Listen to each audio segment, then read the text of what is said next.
আল্লাহ পাক রব্বুল আলামিন যে কত বড় দয়ালু এই হিসাব আমি বিগত অনেক জুমায় সংখ্যায় সংখ্যায় দিয়েছিলাম। মনে আছে কিনা আপনাদের?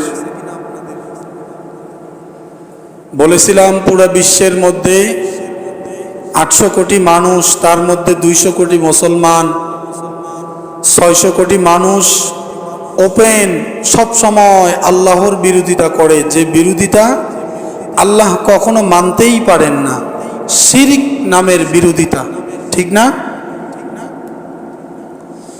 তো 600 কোটি মানুষ সব সময় আল্লাহ পাক রব্বুল আলামিনের বিরোধিতা করতেই আছে।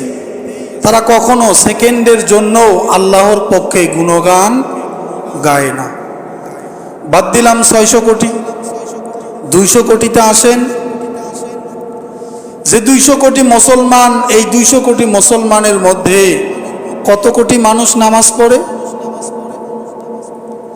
যদি আমি আর আপনি হিসাব করি, শতকরা 10 জন মানুষ কি নামাজ পড়ে? আমি মনে করি প্রত্যেকটা মসজিদের একই হালাত, যে সমাজ থেকে 10-20 জন মানুষ বাইর করাও খুব কঠিন। তাহলে আপনাদের সমাজে যদি 200 জন মানুষও থাকে, তার মধ্যেও যদি জোহর আসর মাগরিবে 20 জন মানুষও হয়, তারপরেও ধরা যায় 100-তে 90% মানুষ নামাজ পড়ে না, ঠিক না? তাহলে 200 কোটির মধ্যে 10 জন করে যদি শতকরায় ধরা যায়, খুব অল্প সংখ্যক মানুষ আল্লাহকে ডাকে, ঠিক কি না? বাকি যারা মুসলমান, এই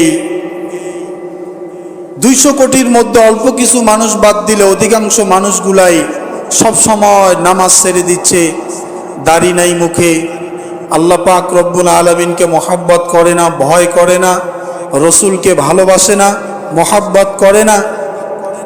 হলো কি হলো না?